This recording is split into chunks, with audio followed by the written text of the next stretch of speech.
சொல்வேந்தர்கள் அனைவருக்கும் வணக்கம். இன்றைய கூட்டம் 74 3ஆம் ஆண்டின் இறுதி மாதத்தில் இந்த கூட்டத்தை நடத்தி கொண்டிருக்கிறோம். முதலில் தமிழ்த்தாய் வாழ்த்து. அனைவரும் உங்கள் ஒலியினை அமர்த்திக் கொள்ளவும் அல்லது எழுந்து நிற்கவும்.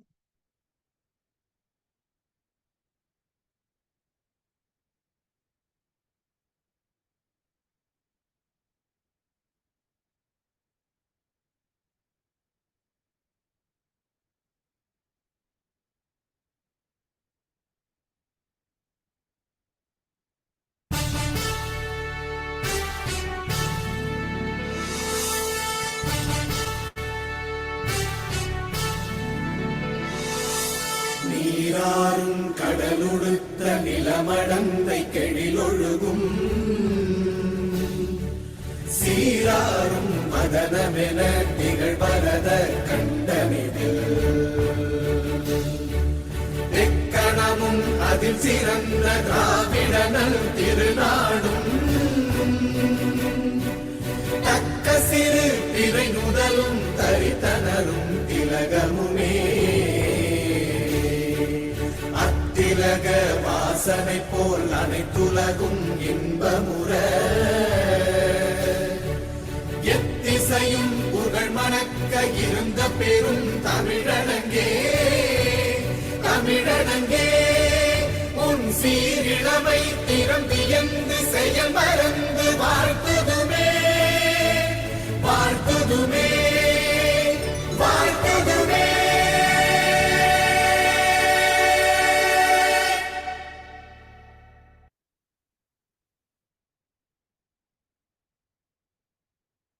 நன்றி. இப்பொழுது தலைவர் அனிதா அவர்களை மெய்நிகர் மேடைக்கு அழைக்கிறேன். சொல்வேந்தர் அவைக்கு என்னுடைய வணக்கங்கள். இன்று 74வது கூட்டத்தில் இன்று நாம் அனைவரும் அடுத்த தலைவரையும் அடுத்த குழு அலுவலர்களையும் தேர்ந்தெடுக்க உள்ளோம். அதற்கு முன் இந்த மேடையை நெறியாளரான பாகியலட்சுமி அவர்களிடம் ஒப்படைக்கிறேன். அவைக்கு மீண்டும் வணக்கம். இன்றைய கூட்டம் எப்பொழுதும் போல 3 பகுதிகளை கொண்டது. முதலில் நாம் இன்று இலக்கண ஆசானை அழைத்து அவருடைய பணியையும் இன்றைய வார்த்தையும் கூறுமாறு அழைக்கிறேன். இன்றைய இலக்கண ஆசான் வித்யாலட்சுமி அவர்கள். சொல்வேந்தர் அவைக்கு வணக்கம். இலக்கண ஆசானாக இன்று நான் அறிமுகப்படுத்தும் சொல் மீள்தன்மை. மீள்தன்மை என்பது ஆங்கிலத்தில் சொல்ல வேண்டுமானால் ரெசிலியன்ஸ் என்று பொருள்படும். நாம் எத்தனை பிரச்சனைகள் துன்பங்கள் இருந்தாலும் அதிலிருந்து மீண்டும் பழைய நிலைக்கே மேலோங்கி மேலேறி வருவதுதான் மீள்தன்மை. உதாரணமாக சொல்ல வேண்டும் என்றால், பல கூட்டங்களுக்கு வராத சொல்வேந்தர்கள் அதிலிருந்து துன்பங்களிலிருந்து மீண்டு இன்றைக்கு அஜித் அவர்களைப் போல இன்றைக்கு கூட்டத்திற்கு வந்திருக்கிறாரே, அவருக்கு மீள்தன்மை இருக்கிறது. அதுபோல பல விதங்களில் நீங்கள் அந்த சொல்லை பயன்படுத்தலாம். நம்முடைய சொல்வேந்தர் மன்றத்திலேயே சொல்வேந்தராக இருப்பதற்கே நல்ல ஒரு மீள்தன்மை வேண்டும் என்றுதான் நான் நினைக்கிறேன். முதலில் சென்ற ஒரு கூட்டத்தில் இலக்கண ஆசானாக இருந்த பொழுது கலிநயம் என்ற சொல்லை பயன்படுத்தினேன். இலக்கண ஆசானாக நாம் அதிகம் பயன்படுத்தாத புது புது சொற்களை நம்முடைய மன்றத்திலே பயன்படுத்தி அதன் மூலமாக அனைவரும் அதை உபயோகத்தில் கொண்டு வர வேண்டும் என்பதுதான் என்னுடைய நோக்கம். அது மட்டுமல்லாது இலக்கண பிழைகள் ஏதாவது இருந்தால் அதிலும் என்னுடைய அறிக்கையில் சேர்த்து கொண்டு இறுதியில் கேட்கும் பொழுது அந்த அறிக்கையை சமர்ப்பிப்பேன் என்று கூறுகிறேன். மெய்நிகர் மேடை நெறியாளருடையது. மிக அருமையான வார்த்தை வித்யா அவர்களே. எப்பொழுதும் போல உங்களுடைய தனித்தன்மையை இதிலும் பதிவேற்றி இருக்கிறீர்கள். மீள்தன்மை. நானும் மீள்தன்மை என்ற வார்த்தையை நீங்கள் சொன்னவுடன் இதைத்தான் நினைத்தேன். நம்முடைய மன்றத்தில் உறுப்பினர் வருகையை எண்ணிக்கையை மீள்தன்மை செய்து ஏதாவது செய்து அதை அதிகப்படுத்த வேண்டும் என்று நானும் நினைத்தேன். மிக்க நன்றி. அடுத்ததாக ஒரு திருக்குறளோடு இன்றைய கூட்டத்தை தொடங்கி வைப்போம். அதற்கும் திரு வித்யா அவர்களையே மெய்நிகர் மேடைக்கு அழைக்கிறேன். மீண்டும் வணக்கம். ஒரு தமிழ் அறிஞர் வீட்டிற்கு இன்னொரு தமிழ் அறிஞர் வந்தார். அப்பொழுது அந்த வீட்டில் இருப்பவர் 9 தயார் செய்யட்டுமா என்று கேட்டார். அதற்கு வந்தவரோ 9 வேண்டாம், நான் 95ல் இருக்கிறேன் என்று சொன்னார். சரி என்று அவர்கள் பேசிக் கொண்டிருந்தார்கள். கேட்கும் நமக்கு ஒன்றும் புரியாது. ஆனால் அவர்கள் இருவருமே திருக்குறளில் நல்ல ஆழமாக பயிற்சி பெற்றவர்களாதலால் அந்த ஒரு மொழியில் அவர்கள் பேசிக் கொண்டார்கள். முதலில் அவர் 9 வேண்டுமா என்று தயார் செய்யட்டுமா என்று கேட்டது 9வது அதிகாரம். 9வது அதிகாரம் விருந்து, விருந்தோம்பல். அதாவது விருந்து தயார் செய்யட்டுமா என்ற பொருளில் அவர் கேட்டிருக்கிறார். அவர் கேட்டுக்கொண்டவரும் என்ன சொன்னார்? அவர் அதை உடனே புரிந்து கொண்டு வார்த்தைகளால் சொல்லவில்லையானாலும் நான் 95ல் இருக்கிறேன் என்று சொன்னது நான் மருந்து எடுத்துக் கொண்டிருக்கிறேன், அதனால் எனக்கு விருந்து வேண்டாம் என்ற பொருளில் சொன்னார். இதை ஒரு இடத்தில் படித்தேன். நம்முடைய கூட்டத்திற்கு இதை பகிர்ந்து கொண்டால் மிக சிறப்பாக இருக்கும் என்று அதை பகிர்ந்து கொண்டேன். அதனால் இன்று மருந்து என்ற அதிகாரத்திலிருந்து ஒரு குறளை சொல்கிறேன். மிகினும் குறையினும் நோய் செய்யும் நூலோர் வழி முதலா எண்ணிய 3. அதாவது ஆயுர்வேதத்தில் நம்முடைய உடலில் 3 இருப்பதாக, வாதம், பித்தம், கபம் என்ற 3 இருப்பதாக சொல்வார்கள். அந்த 3ல் ஏதாவது ஒன்று அதிகமானாலும் ஏதாவது ஒன்று குறைந்தாலும் நம்முடைய உடல் நலன் பாதிக்கப்படும். எப்பொழுதும் எல்லாருக்கும் இந்த 3ம் சமநிலையில் இருக்காது. ஒருவருக்கு ஒன்று அதிகமாக இருக்கும், ஒருவருக்கு ஒன்று குறைவாக இருக்கும். ஆனாலும் அது மிக அதிகமாகும் போதோ மிக குறையும் போதோ நோய்வாய்ப்படுவார்கள். அதை சமநிலைப்படுத்த வேண்டும். அதுதான் மருந்து என்ற அதிகாரத்தில் வரும் முதல் குறள்.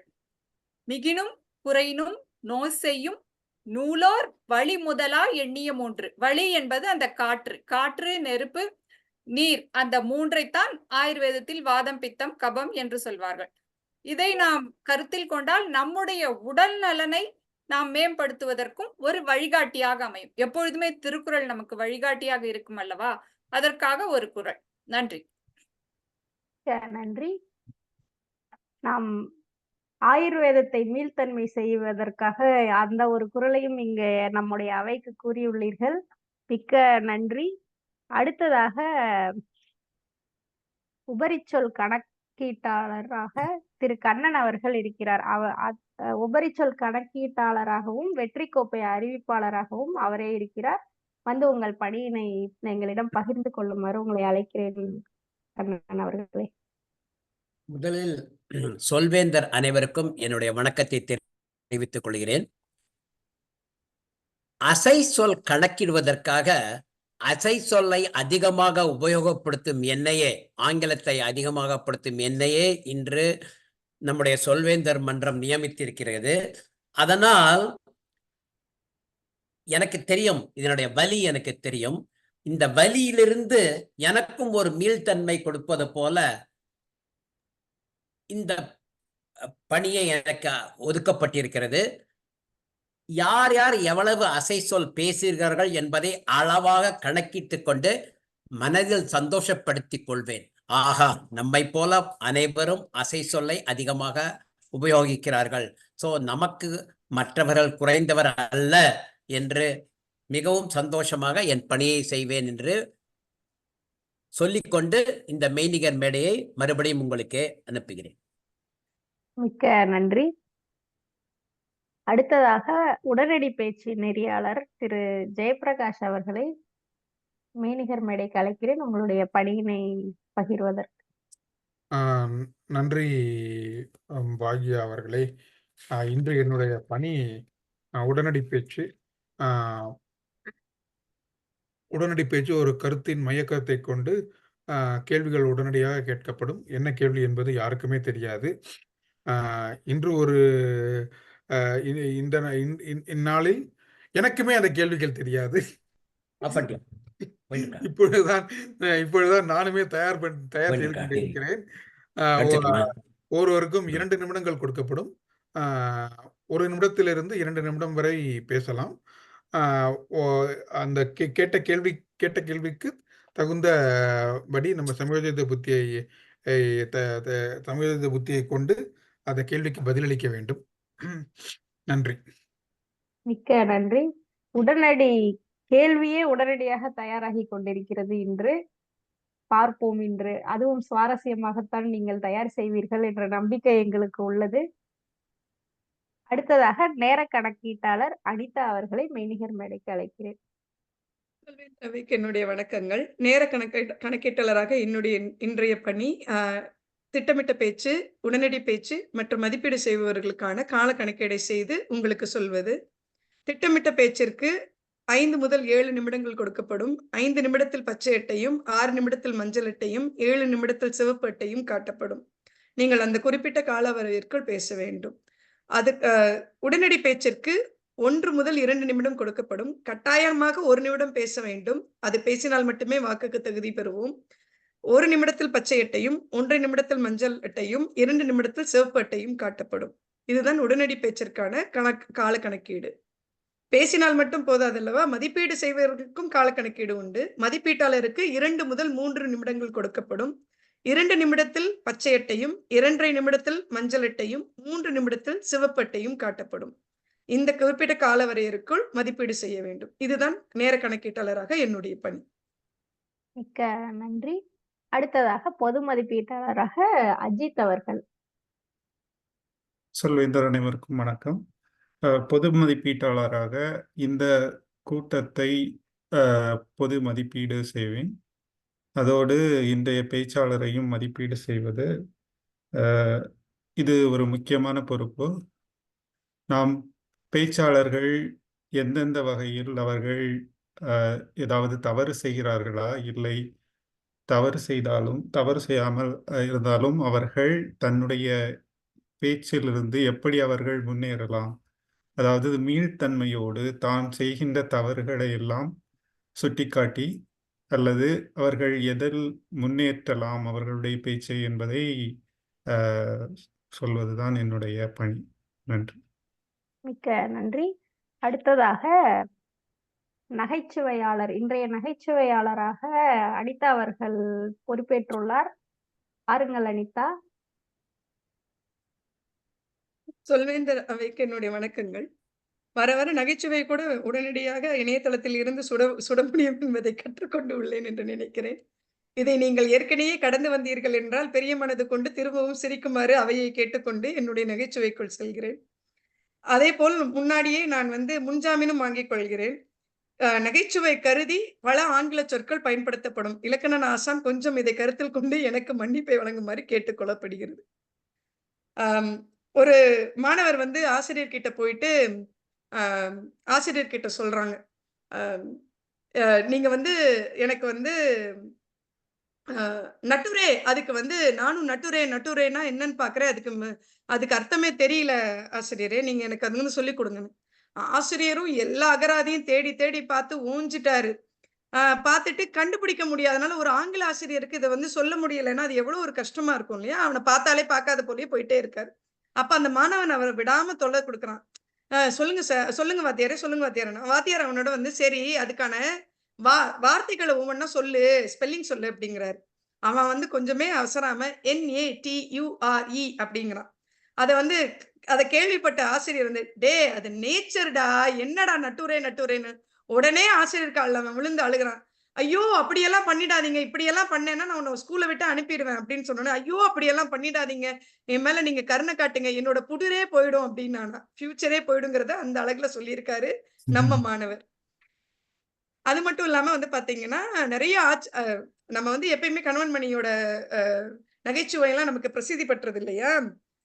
அப்ப ஒரு நண்பர் சொல்றாரு, ஓம்ங்கிற சத்தம் பாத்தீங்கன்னா உடல் பாகங்கள்ல இருக்க எல்லாத்தையும் அப்படியே உயிர்த்தெழ செய்யும் அப்படின்றாரு, ஆராய்ச்சி படி அப்படின்னு. உடனே பக்கத்துல இருக்க நண்பர் சொல்றாரு, நீ என்ன பெரிய மந்திரம் சொல்லிட்ட, என்னங்கன்ற ஒரு சத்தம் கேட்டுச்சுன்னு வச்சுக்கோ, மொத்த உடம்பும் ஒரு வினாடி உண்டு இல்லைன்னு செய்திடும் அப்படின்னு சொல்றாரு. சரி, மனைவியை பத்தி நம்ம நக்கல் அடிச்சா கணவனை பத்தி சொல்லாம இருக்க முடியாது இல்லையா? அதனால ஒரு கணவர் என்னன்னா ரொம்ப சந்தோஷமா இருக்காரு. அத சந்தோஷனால என்ன நண்பர்களோட சேர்ந்து கொஞ்சம் மதுபானம் அறிவிஞ்சிட்டு வீட்டுக்கு வராரு. பொண்டாட்டிக்கு தெரிஞ்சா திட்டுவாளேன்னு சொல்லிட்டு நம்ம பாட்டுக்கு என்ன பண்ணுவோம், போய் மடிக்கணினி எடுத்து வச்சுட்டு வேலை செய்யலான்னு உட்கார்ந்துருக்காரு. அப்ப அவரை பார்த்தோன்னே அங்கிருந்து தூரத்துல இருந்து மனைவி வராங்க. என்ன குடிச்சிங்களா? இல்லையேம்மா. குடிச்சிங்களா? இல்லையேம்மா. ஏன்யா இப்படி பண்ற? சூட்கேஸ திறந்து வச்சுட்டு டைப் பண்ணிக்கிட்டு இருக்க. தயவு செய்து பேசாம போயா அப்படின்னு இருக்காங்க. நான் சிரிச்சதுக்கு என்ன மன்னிச்சிருங்க. நீங்க சிரிச்சிருக்கணும். இது மட்டும் இல்ல. இப்ப வந்து நமக்கெல்லாம் வந்து காக்கா வடை சுட்ட கதை வடைய எடுத்துட்டு போன கதை தெரியும்ல பாட்டி இதுல. இப்ப அது சம்பந்தமா ஒரு காமெடி இருக்குடா அப்படின்னு சொல்றாங்க. சரின்னு பார்த்தா ஒரு நாள் காட்டுல இருந்து கிளிக்கு திருமணம் செய்யறதுக்கு சுயம்பரம் நடத்துனாங்கன்னு சொல்றாங்க. அப்பா வந்து கேட்கிறாரு, "இந்த கதையா சொன்னாங்க?" அப்படின்னு. "ஆமாமா" அப்படின்னு. கிளிக்கு எல்லா பறவைகளும் வந்து வந்து கலந்துச்சாம். ஒண்ணுமே இல்லாம கடைசியில காக்கா தான் வந்து ஜெயிச்சுச்சாம். காக்கா ரொம்ப மகிழ்ச்சியா கிளிய வந்து கல்யாணம் பண்ணிக்க போறோம்னு குஷியா இருக்கும்போது, அப்பன்னு பார்த்து கா காவல் நிலையத்துல இருந்து காவல்காரர்கள் வந்து அந்த அந்த காக்காவ கைது பண்ணிட்டு கூட்டிட்டு போயிட்டாங்களாம். இத பார்த்த கிளிக்கு துக்கம் வந்து தாங்கவே இல்லையா. தேம்பி தேம்பி அழுதாம். கல்யாண வீடே சோகமாயிடுச்சாம். அப்ப இந்த பையன் கேட்கிறான் அவங்க அப்பா கிட்ட. ஏன் இந்த காக்காவ கைது பண்ணாங்கன்னு தெரியும். இந்த அப்பாவும் யோசிச்சு யோசிச்சு பார்க்குறாரு. ஒண்ணுமே தெரியல. சொன்னானா பாருங்க அந்த பையன். நீங்க எனக்கு சொன்னீங்கல்ல 2ஆம் கிளாஸ் படிக்கிறப்ப காக்கா பாட்டியோட வடைய திருடுச்சுன்னு. அந்த வடை திருடுன கேஸுக்கு தான் குற்றத்துக்கு தான் இப்ப வந்து அரெஸ்ட் பண்ணிட்டு போனாங்களான்னு. அந்த மாரி சில நேரம் மொக்க காமெடி இருக்குன்னு சொல்லிக்கிட்டு, அதனால வந்து அ என்னுடைய என்னுடைய நகைச்சுவை இதோட வந்து முடிவு செஞ்சுக்கிறேன். நன்றி, வணக்கம். மிக அருமையான நகைச்சுவை துணுக்குகள் அளித்தார். நம்முடைய அ தின தினசரி வாழ்வை வந்து அப்படியே பிரதிபலிச்சுச்சுன்னு சொல்லலாம்.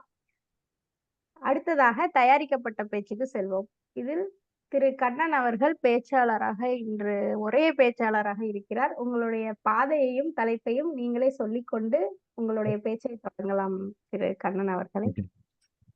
முதல்ல பாதையை சொல்லிடுறேன். பாதை மோட்டிவேஷனல் ஸ்ட்ராட்டஜிஸ் இங்கிலீஷ்ல, ஆங்கிலத்துல. செயல் திட்டம் நிலை 2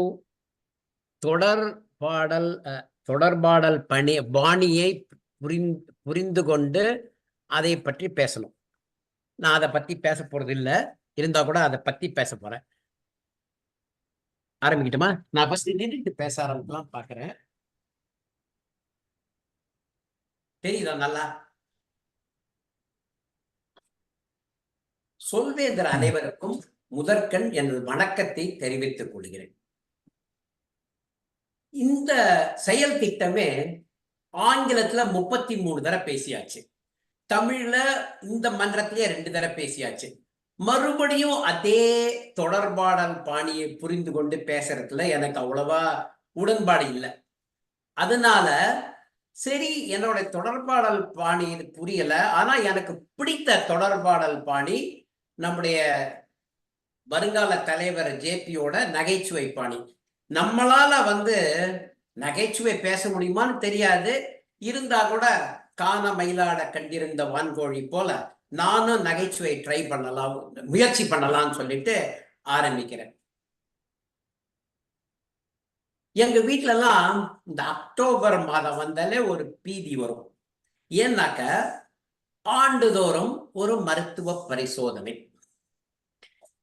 ஏன்னா அலுவலகத்துல காப்பீடு இருக்கு.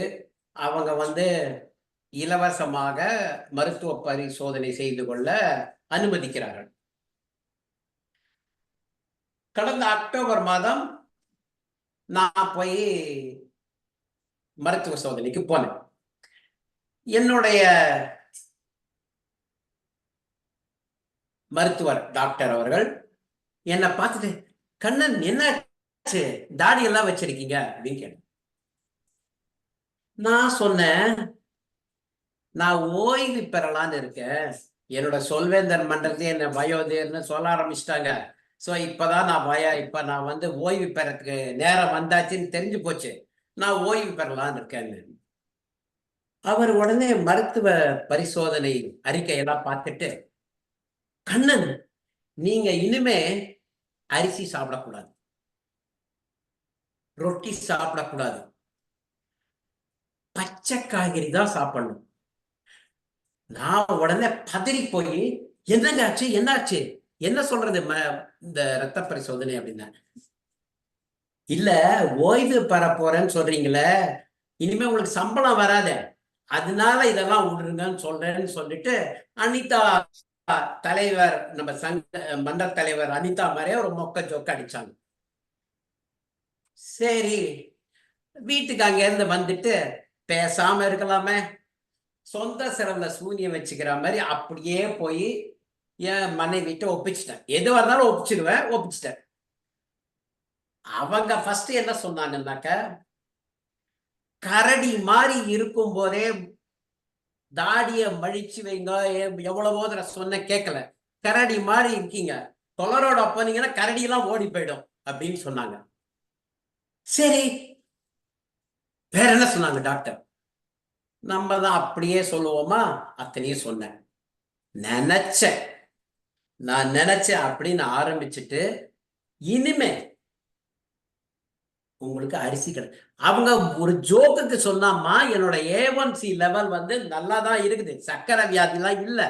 என்னோட A1C 4.5 இருந்து 5.6 வரைக்கும் இருக்கணும். சாதாரண நிலைக்கு 4.5 இருந்து 5.6 இருக்கும்.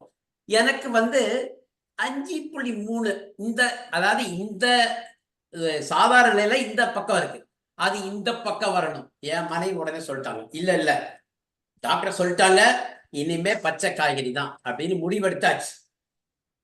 சரி, பச்சை காய்கறின்னா என்ன நினைச்சீங்கன்னாக்க, தக்காளி சிவப்பு கலர் கிடையாது, கத்திரிக்காய் பழுப்பு கலர் கிடையாது, பாகற்காய் அவங்களுக்கு பிடிக்காது கிடையாது, அப்படின்னு ஒவ்வொரு காயா விட்டுட்டாங்க. சரி, வெண்டைக்காய் பார்ப்போம்னாக்க, இந்த வெண்டைக்காய் எல்லாம் என்ன பண்ணுவாங்கன்னாக்கா, முதல்ல கலிபோர்னியா மாகாணத்துக்கும் டெக்சாஸ் மாகாணத்துக்கும் தான் அனுப்புவாங்க. அவங்க எல்லாம் வாங்கிட்டு முத்தல் அழுகல் போட்டதெல்லாம் பொட்டியில போட்டு மேரிலாண்டுக்கு அனுப்பிச்சிருவாங்க. நாங்க அதை ஒரு பவுண்டு $6 கொடுத்து வாங்கணும், ஏன்னா வேற வழி கிடையாது. அப்படிதான் நாங்க வாங்குவோம். என்னோட மனைவி எப்பவும் இந்த மாதிரி அழுகலையும் முத்தலையுமா வாங்கிட்டு வரீங்களா, அதாம்மா கொடுக்குறான்னா அவங்க நம்பவே இல்லை. உங்களுக்கு ஒரு வேலையை ஒழுங்கா செய்ய தெரியல, எப்பயாவது தெரிஞ்சாதானே. சரி, அவங்களையும் அழைச்சிட்டு போனேன் ஒரு தடவை, வாங்க நீயே போய் காய்கறி எடு. ஓ, இந்த வாரம் சரியா காய்கறி வரல அப்படின்னு 2 வாரம் சமாளிச்சுட்டாங்க. சரி, என்ன காய் சாப்பிட்றதுன்னு பார்த்தாக்கா, அவகாடோ, ஆஸ்பரகஸ், அப்புறம் பிரசல் ஸ்ப்ரவுட். இந்த அவகாடோவை பார்த்தீங்கன்னாக்க கொஞ்சம் பழமா இருந்தா கூட ஓகே, காயை எப்படி நறுக்கிறதுன்னே தெரியாது, அது ஒரு மாதிரி கசப்பா இருக்கும், அதை சாப்பிடவே முடியாது. பிரசல் ஸ்ப்ரவுட் அதை பத்தி சொல்லணும்னாக்க, அதை சாப்பிட்டீங்கன்னா இன்னைக்கு அடுத்த நாள் நம்ம பிராந்தியத்துல யாரும் வரமாட்டாங்க, அவ்வளவு துர்நாற்றம் வீசும், அதனால அந்த சைடே வரமாட்டாங்க. இந்த மாதிரிதான் காய் இருக்கு. சோ நம்ம என்னத்தை சாப்பிடுறது அப்படின்னு நினைச்சிருக்கும் போது என்னோட மனைவி முடிவெடுத்துட்டாங்க, நம்ம வீட்டுல இனிமே சாலட் தான் உங்களுக்கு அப்படின்னு சொல்லிட்டு, நாங்க என்ன பண்ணுவோம், என் பையன்லாம் வரும்போது, அந்த பையன் எப்பயாதான் வருவான், 3 வாரம் அவன் தனியா பையனா இது ஒர்க் வேலை செய்யறதுனால, அவன் வரும்போது இந்த உருளைக்கிழங்க பண்ணுவாங்களா, அது முறுமுறுன்னு பார்த்துட்டு இருக்கோம்.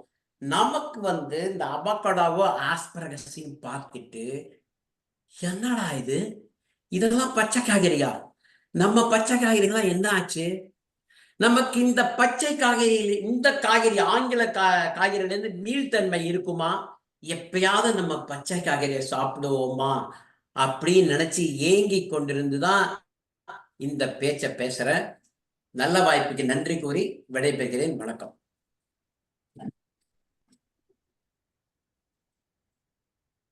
மிக அருமையான திரு கண்ணன் அவர்களே. ஆனால் சீக்கிரம் முடித்து விட்டது போன்ற ஒரு எண்ணம். இல்லையா, டைம்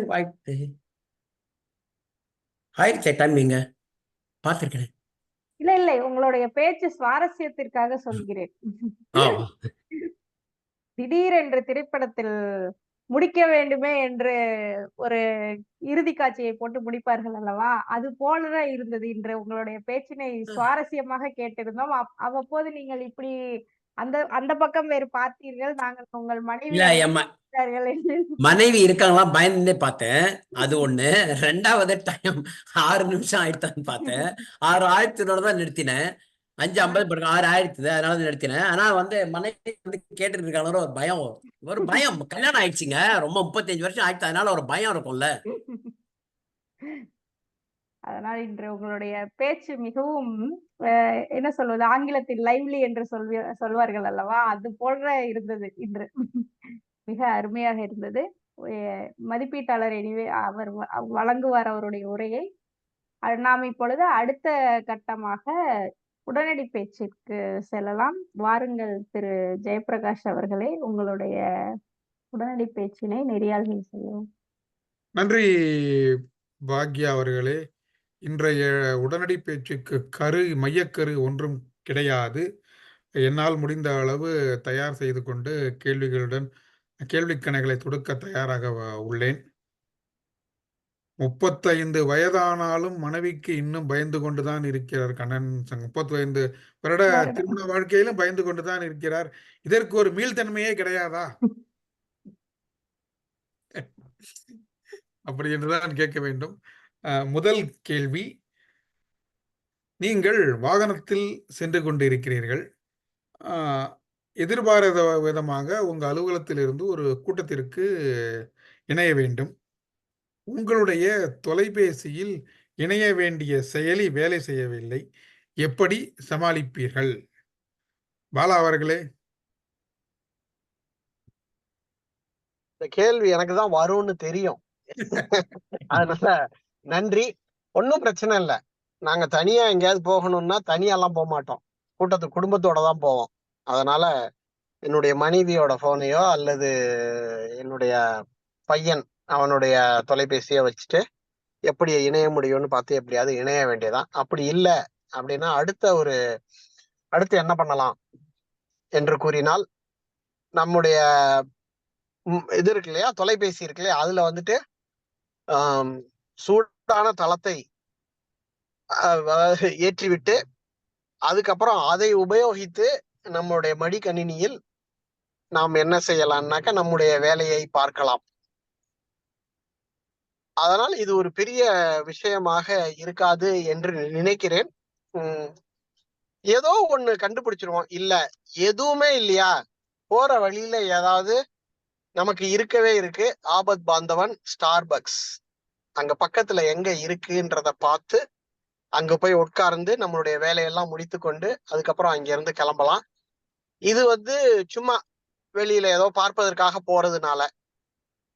ஆனால் ஏதாவது ஒரு குடும்ப பிரச்சனை காரணமா அல்லது யாரையோ பார்க்க போறோம், ஒரு பிரச்சனை இருக்கு, அவங்கள பார்க்க போறோம் அப்படின்னாக்க நம்ம என்ன பண்ண மாட்டோம், நடுவுல நிறுத்த மாட்டோம், சொல்லிட்டு நான் போயிட்டே இருப்பேன். நன்றி. நன்றி பாலா அவர்களே, அருமையாக சமாளித்தீர்கள். இந்த சம்பவம் எல்லோருக்கும் வந்திருக்கும். உடனடியாக என்னுடைய மனதில் தோன்றியது, அதனால தான் இந்த கேள்வியை கேட்டேன். அருமை, மிக அருமை. அடுத்த கேள்வி, நீங்கள் நியூயார்க் மாதிரி ஒரு பெருநகரத்தில் வசிக்கிறீர்கள்.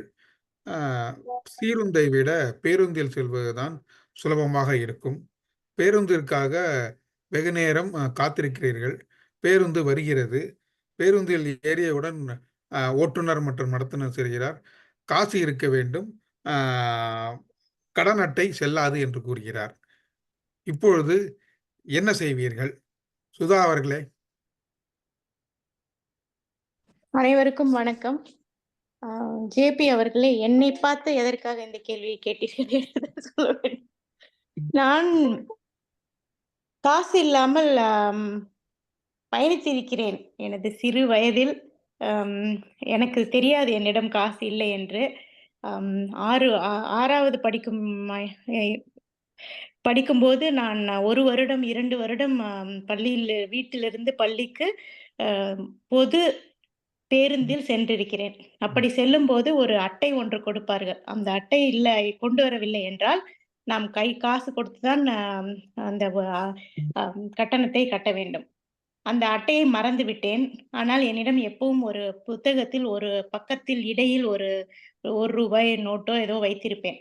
அந்த தைரியத்தில் அட்டை இல்லை என்று தெரிந்தும் ஏறிவிட்டேன். ஏறி அந்த புத்தகத்தை திருப்பி பார்த்தேன். அந்த ₹1 நோட்டை காணவில்லை. அதனால் என்னால் அந்த இதை எடுக்க முடியவில்லை. அந்த பயணச்சீட்டை எடுக்க முடியவில்லை. எடுக்காமல் ஒரு பார்த்து கொண்டே இருந்தேன். அந்த புத்தகத்தில் இல்லை என்று தெரிந்தும் முழு நேரமும் முழுக்க அந்த புத்தகத்தையே ஒரு பக்கமாக திருப்பி கொண்டிருந்தேன். எல்லோரும் எனக்கு ஒரு பயம் என்னவென்றால் அந்த பயணச்சீட்டு வசூலிப்பவர் வந்தால் என்ன செய்வது என்று தெரியாமல் புத்தகத்தை நோண்டிக் கொண்டே இருப்பது போல் இருந்தேன் என்று நினைக்கிறேன். ஒரு முறை அந்த அந்த பஸ் ஸ்டாப்பில் பேருந்து நிலையத்தில் நிறுத்தும் போதெல்லாம் பகீர் என்று இருக்கும், யாரோ நம்மளை வந்து சீட் எங்கே என்று கேட்க போகிறார் என்று. ஆனால் என்னுடைய பேருந்து நிலையம் வரும் வரை எவரும் என்னை கேட்கவில்லை.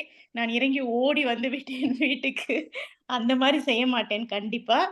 என்னுடைய பக்கத்தில் யார் இருக்கிறார்களோ அவர்களிடம் அந்த என்னுடைய நிலைமையை சொல்லி அவரது தொலைபேசியை வாங்கி அவரிடம் ஒரு 5 ரூபாயை கடனாக பெற்று அந்த பயணச்சீட்டை வாங்கிவிட்டு அவருக்கு நிச்சயமாக வென்மோவோ ஜில்லியோ செய்து விடுவேன். இதுதான் நான் செய்திருப்பேன் என்று நினைக்கிறேன். நன்றி நன்றி. ஜேபி அவர்களே, மிக அருமை, மிக அருமையாக சமாளித்தீர்கள். எப்படி நீங்கள் இந்த சம்பவத்தை சமாளித்தீர்கள் என்று அருமையாக கூறினீர்கள். அற்புதம். நானெல்லாம் அப்படி ஒரு சூழ்நிலை வந்தால் புரட்டிக்கொண்டே இருப்பேன். இந்த பக்கம் நடத்துனர் வந்தால் அந்த பக்கம் சென்று விடுவேன், அந்த பக்கம் நடத்துனர் வந்தால் இந்த பக்கம் சென்று விடுவேன். இந்த மாதிரியெல்லாம் வாழ்க்கையில் நம்மளும் அனுபவித்திருக்கிறோம். மிக்க நன்றி. அடுத்த கேள்வி, ஒரு நபரை சந்திக்கிறீர்கள், அறிமுகப்படுத்திக் கொள்கிறீர்கள், அப்புறம் ஒரு 2 மாதத்திற்கோ அவரை சந்திக்கவில்லை, மீண்டும் சந்திக்கிறீர்கள், அவருடைய பெயர் மறந்துவிட்டது. இப்பொழுது எப்படி சமாளிப்பீர்கள்? அனிதா அவர்களே, தலையாட்டினீர்கள், நீங்களே பதில் சொல்லுங்கள். இது வாழ்க்கையில் மிக சகஜம். எப்போதுமே ஒருவருக்கு மேல் ஒரு நேரத்தில் எனக்கு அறிமுகமானால் அவர்களை பற்றி அவர்கள் பேர் 10 பேர் அறிமுகமானால் 10 பெயர்களும் 10 நபர்களும் ஞாபகம் இருக்கும். யாருக்கு எந்த பெயர் என்று சிறு வயது முதல் இன்று வரை தெரியாது. அதனால் இது எனக்கான கேள்வி என்று நானே அங்கீகாரம் செய்து தலையாட்டி விட்டேன். கொஞ்சம் கூட கூச்சமே பட மாட்டேன். வெக்கம், மானம், சூ எதுவுமே இல்லாமல் உங்களை நான் ஏற்கனவே பார்த்திருக்கிறேன். நான் உங்களுடன் நன்றாக பேசியிருக்கிறேன் என்று தெரிகிறது. ஆனாலும் எனக்கு உங்க பேர் தெரியாது. இன்னொரு முறை உங்க பேரை சொல்றீங்களா அப்படின்னு என்னோட பிரச்சனையை சொல்லி கேட்டுப்பேன். என்னுடைய நெருங்கிய தோழிகளுக்கு நன்றாக தெரியும். இப்போதும் நான் பேசும்போது சிறிது நேரம் யாருடன் பேசினாலும் சிறிது நேரம் மறந்துட்டியா, நான் தான் சொல்லிட்டு இப்ப என்ன சொல்ல வந்தேன் அப்படிங்கிற அளவுக்கு தான் இருக்கும். அதோட இன்று கூட பாக்கியாவிடம் பேசும்போது பார்த்தீர்கள் என்றால் வித்யா, பாலா எந்த பாகுபாடும் கிடையாது, பாலின பாகுபாடு கிடையாது. எல்லா சிறு குழந்தை முதல் வெளிநாட்டவர் வரை நான் நம்முடன் பேசுபவர்களுக்கு டேவிட் என்றெல்லாம் பேர் வைத்து கூப்பிட்டு இருக்கிறேன் என்றால் பார்த்துக்கொள்ளும். அந்த அளவுக்கு பேரை சிறப்பாக குளறுபடி செய்வதில் ஏதாவது பட்டமளிப்பு செய்ய வேண்டும் என்றால் அதற்கு தகுதி பெறுவேன் என்று நான் நினைக்கிறேன். என் வீட்டில் என் குழந்தைகளையும் இன்றும் தெளிவாக நான் நேரடியாக பார்ப்பேன். என் பெரிய பொண்ணை கூப்பிட வேண்டும் என்று நினைத்து கொண்டு பெரிய பொண்ணை பார்த்து கொண்டு ரஷ்மிதா அப்படி என்று சிறப்பாக கத்துவேன். பெரிய பொண்ணின் பேர் ரஜிதா. இதை நான் இன்றும் தொடர்ந்து செவ்வனே செய்வதால் இது அனிதாவிடம் மிகப்பெரிய குறைபாடு என்பதால் என்னை சார்ந்தவர்கள், என்னை தெரிந்தவர்கள் நன்றாக அனுசரித்துக் கொள்கிறார்கள். தமிழ் பள்ளியில் பார்த்தீர்கள் என்றால் நம் ஒரு வகுப்பில் 17 20 மாணவர்கள் இருப்பார்கள். நான் தமிழ் ஆசிரியை. ஆனால் ஒரு வகுப்பில் கூட அனைத்து மாணவர்களையும் 32வது வாரத்தில் கூட சரியாக அழைத்ததில்லை. அனைத்து பெயர்களும் தெரியும், அனைத்து குழந்தைகளையும் தெரியும். ஆனால் யாருக்கு எந்த பெயர் என்பதை குறைந்தது 2 பெயர்களையாவது குழப்பி விடுவேன். இதுவே என்னுடைய மிகப்பெரிய பலம் என்று நினைக்கிறேன். குழந்தைகளும் என்னை அவ்வாறே அங்கீகரித்துக் கொண்டார்கள். அந்த குழந்தைகள் வந்தாலே, ஆண்டி உங்களுக்கு தெரியுமா, நான் தான் அந்த பாப்பா. அதாவது பேர் சொல்லி அறிமுகப்படுத்த மாட்டார்கள். இந்த தேர்வில் இன்று நான் உங்களிடம் இப்படி பேசினேன் என்று அறிமுகப்படுத்திக் கொள்வார்கள். என்னுடைய சிறப்பான தன்மையாக இதை கருதுகிறேன். வாய்ப்புக்கு நன்றி ஜேபி அவர்களே. நன்றி அனிதா. அப்பாடா, நம்மள மாதிரி பல பேர் இருக்காங்க ஊர்ல அப்படி என்பதில் மிக்க மகிழ்ச்சி. ஏனென்றால் எனக்கு இது நிறைய நடக்கும். வயதாகி விட்டது அல்லவா, அதை வயதாகுவதற்கு இதெல்லாம் ஒரு அறிகுறி என்றே நினைக்கிறேன். 40 வயதை கடந்து விட்டாலே இந்த மாதிரியான அறிகுறிகள்லாம் வந்துவிடும். நிறைய பலமுறை சந்திப்பேன், அவருடைய பேர் தெரியாது. முகநூல்களையோ எங்கேயோ பிரட்டி பார்த்து, தனியாக போய் பிரட்டி பார்த்து அவர்கள் பேரை தெரிந்து கொண்டு திருப்பி அவர்களை அழைப்பேன். இல்லது அவள் பேர் சொல்லாமலே அழைத்து விடுவேன். இப்படி என்ற பல அனுபவங்கள் எனக்கு இருக்கிறது. நன்றி நன்றி. அடுத்த கேள்வி, உங்கள் குடும்பத்துடன் வெளியூர் செல்ல தயாராகிறீர்கள். எல்லாம் ஆயத்தமாகிவிட்டது. இன்று இரவு மறுநாள் நாளை காலை 5 மணிக்கு கிளம்ப வேண்டும். எல்லாம் ஆயத்தமாயிட்டு குழந்தைகள், மனைவி எல்லோரும் வந்து ஆர்வத்துடன் இருக்கிறார்கள். அன்று மாலை அலுவலகத்திலிருந்து ஒரு அழைப்பு வருகிறது. மிகுந்த ஒரு பிரச்சனை. அதனால் நாளைக்கு வேலை செய்ய வேண்டிய சூழ்நிலை. இது எல்லாருக்கும் இந்த சம்பவம் நடந்திருக்கும். இதை எப்படி சமாளித்து குழந்தைகளையும் மனைவியையும் சமாதானப்படுத்துவீர்கள் அஜித் அவர்களே? அனைவருக்கும் வணக்கம். இது 2 விதமா இருக்கு. முதல்ல நம்ம பணியில சேர்ந்த புதுசுல சொந்த வேலைக்கும் அலுவலக வேலைக்கும் எதுக்கு முன்னுரிமை கொடுக்கணும் அப்படின்னு தெரியாம நாம வந்து சொந்த விருப்பு எல்லாம் விட்டுட்டு பணிக்கு மட்டுமே அதிக முன்னுரிமை கொடுக்கறது. அப்போ வீட்டில் இருக்கிறவங்களை பற்றி நம்ம ரொம்ப பட முடியாத சூழ்நிலையில தான் முதல்ல பணியில சேர்ந்த புதுசுலையும் அமெரிக்கா வந்த புதுசுலையும் அலுவலக பணிக்கு மட்டுமே தான் முன்னுரிமை. இந்த மாதிரி எந்த இது நடத்தாலும் அது எவ்வளவு முக்கியமான ஒரு நிகழ்ச்சியாக இருந்தாலும் அதை தவிர்த்து விட்டு அலுவலக பணிக்கு சென்று விடுவதுதான் என்னுடைய வழக்கமாக இருந்தது.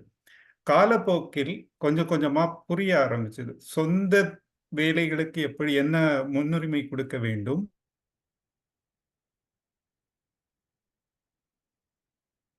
அலுவலகத்துக்கு என்ன முன்னுரிமை கொடுக்க வேண்டும், 8 மக்கணும்.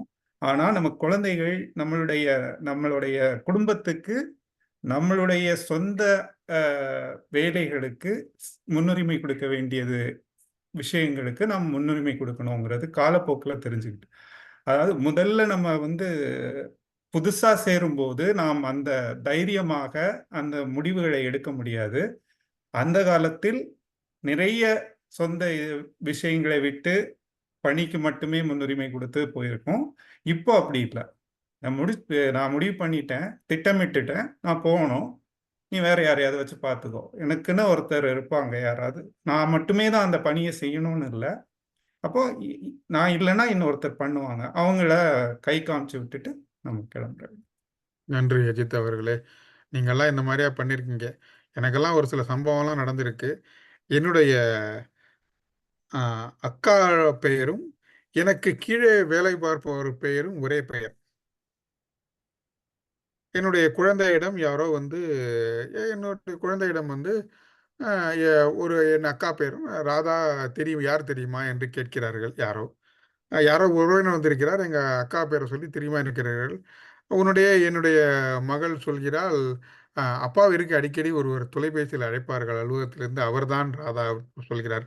என் மனைவிக்கோ மகிழ்ச்சி, சொந்த அக்கா பெயரையே கூட தெரியவில்லை, குழந்தைகளுக்கு கூட வேலை பார்ப்பவர் பேர் மட்டும்தான் தெரிகிறது. அதில் ஒரு பேரானந்தம். அப்படியெல்லாம் உழைத்திருக்கிறோம். இப்போ அஜித் சொன்ன மாதிரி கொஞ்சம் கொஞ்சமாக நம்மளும் நம்மளுடைய பணியை குறைச்சிக்கிட்டு திட்டமிட்டு 5 மணினா 5 மணி, 7 மணினா 7 மணிக்கு இருப்பேன், இல்லைன்னா இல்லை அப்படிங்கிறது திட்டமிட பழகலை முதல்ல. இப்போல்லாம் கொஞ்சம் கொஞ்சமாக பழகிட்டு இருக்கோம். நன்றி அஜித் அவர்களே. அடுத்த கேள்வி, உங்கள் தனி மனித வாழ்க்கையில் மீள்தன்மைக்கு ஒரு சிறந்த உதாரணம் கூறுக. கேள்வி கேட்ட வித்யாலட்சுமி கேள்வி கேட்டுருவோம் அந்த கேள்வியை.